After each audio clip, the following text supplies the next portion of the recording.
When is the best time to start your attack in a pickleball game? Which shot do you think makes most sense to attack?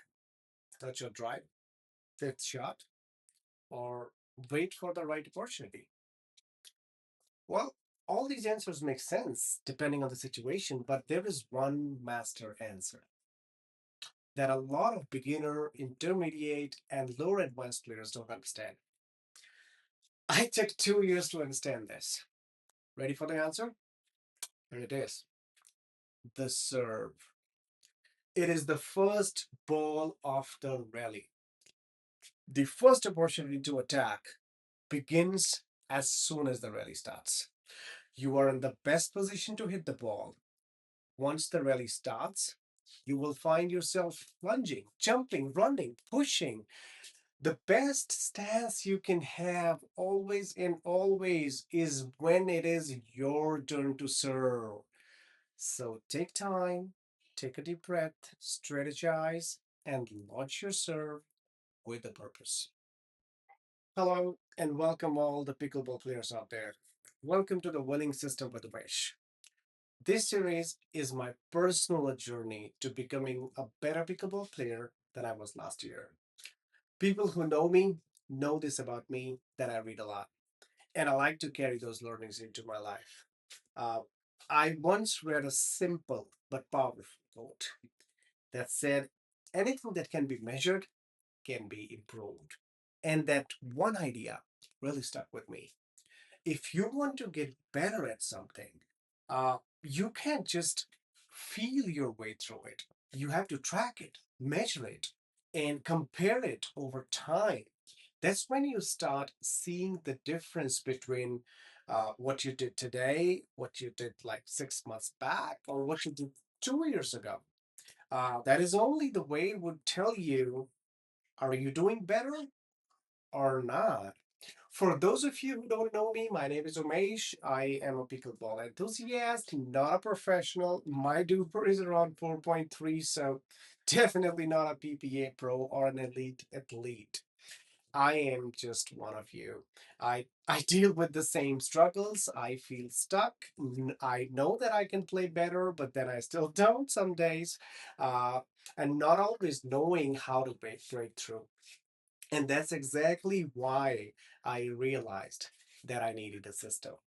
Uh, Now, let me be very clear about this. This is not a system that has been tested in 1,000 professionals. It's not a system that promises results in 60 seconds or 1 minute or in 5 minutes or in 6 months. It's none of that. It's the hard reality behind improvement. Bruce Lee said it best. He said, I fear not the man who has practiced 10,000 kicks once, but I fear the man who has practiced one kick 10,000 times. That quote says everything. If you do the right things with focus, consistency, and intention, improvement becomes unavoidable.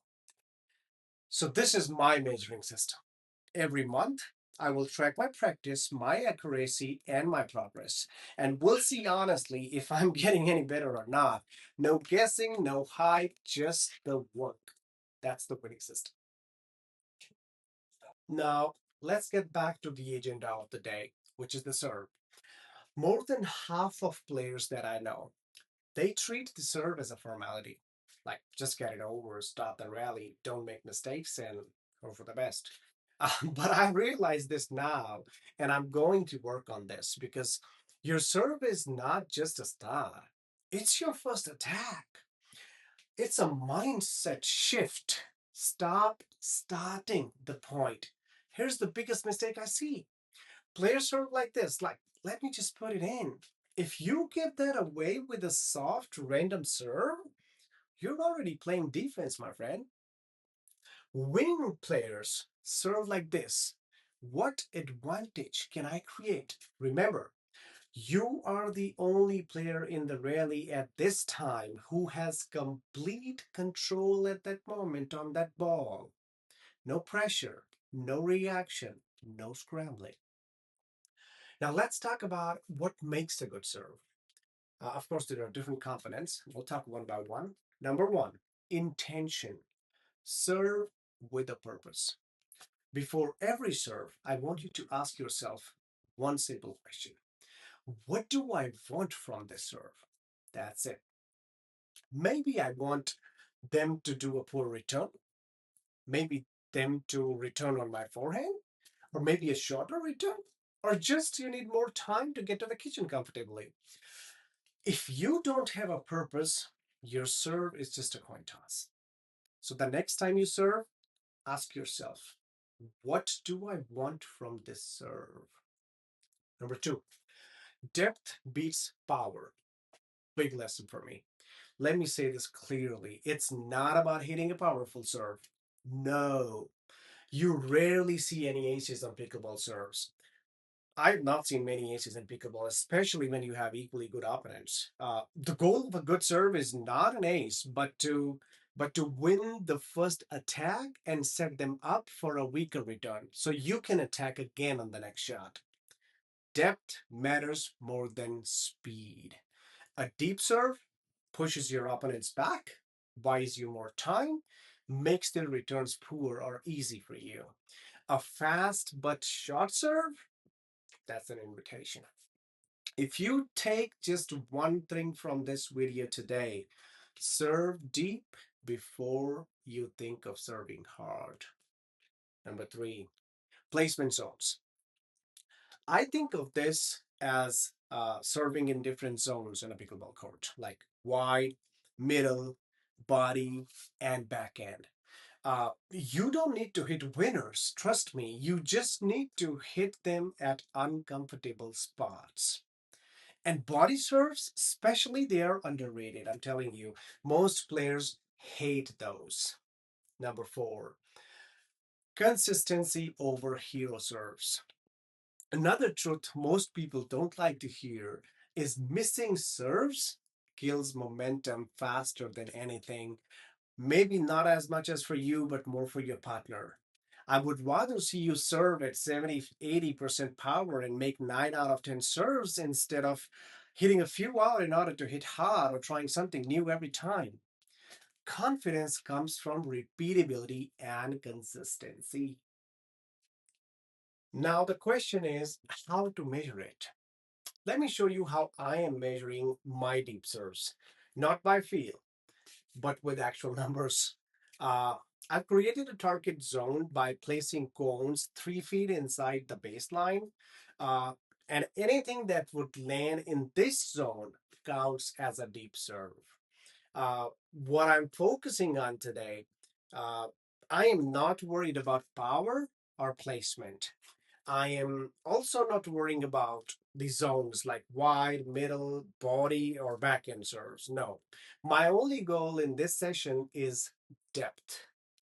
The ball has to land in the 3 feet section from the baseline.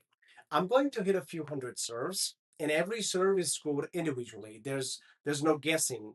There's no like that felt good. No, simple scoring rules. If the serve lands inside the 3 foot zone, that's 1 point. If it lands short of the zone, even if it is in, zero. Missed serves, zero. If I hit a serve out, zero. How I track accuracy? At the end, I will calculate my accuracy. So it'll be like number of deep serves divided by total serves that I attempted. That gives me my deep serve accuracy percentage for today. Why this drill matters? A deep serves pushing the returner back buys me more time, makes the return harder. I am not trying to win the point on the serve. I'm trying to start the rally on my terms. How I will use this going forward? I'll repeat this exact same drill every week. Same target, same scoring. The only thing I want to see changes is the percentage. This is how I turn practice into progress. That's the part of the winning system. In a time of like say 3 months, 6 months, I would want to see 80% of my returns in the deep zone. So here is how the winning system will work for you. Every session, I'm gonna break down one important pickleball shot. why that shot actually matters in real games, and the exact drill you would need to practice and master it. The rest, that's on your reputations and your hard work. And here's the best part, I am not preaching from love. I'm working on the same shots, the same drills, and the same numbers right alongside you because I need to get better too. We're not guessing in this game. We're not assuming. We're tracking, practicing, and improving together. One important lesson. If you want to get better, stop tracking your performance, my friends. Before I tracked my serves, I thought I was hitting like 60 to 80% deep serves. But numbers don't lie, they help you grow. But good news for this drill, you don't need any fancy equipment. All you need is you, your paddle, and few pickleballs. And then you can use maybe a towel, maybe a rope, a tape, anything to mark a deep target zone on the court, typically. That's it. Start with anything like 10 deep serves. You don't need to hit 500 serves. Count how many landed in the target zone, and that number is your real accuracy. And my numbers? Here are the numbers from today's session. Total serves that I hit was 416 in different zones. The serves landing in the deep target zone in the last 3 feet were 135. That puts my deep serve accuracy at 32% for today. Now, here's the reality check. A good serve accuracy is when 85 to 90% of your serves land exactly where you want them to. So, yes, there's a lot of work to do, and that's okay. That's how the winning system works. This isn't about perfection, it's about progress. One session every 2 weeks to give us enough time to practice. If you want to be a part of the winning system, comment winning system below and start tracking your next session. Thank you.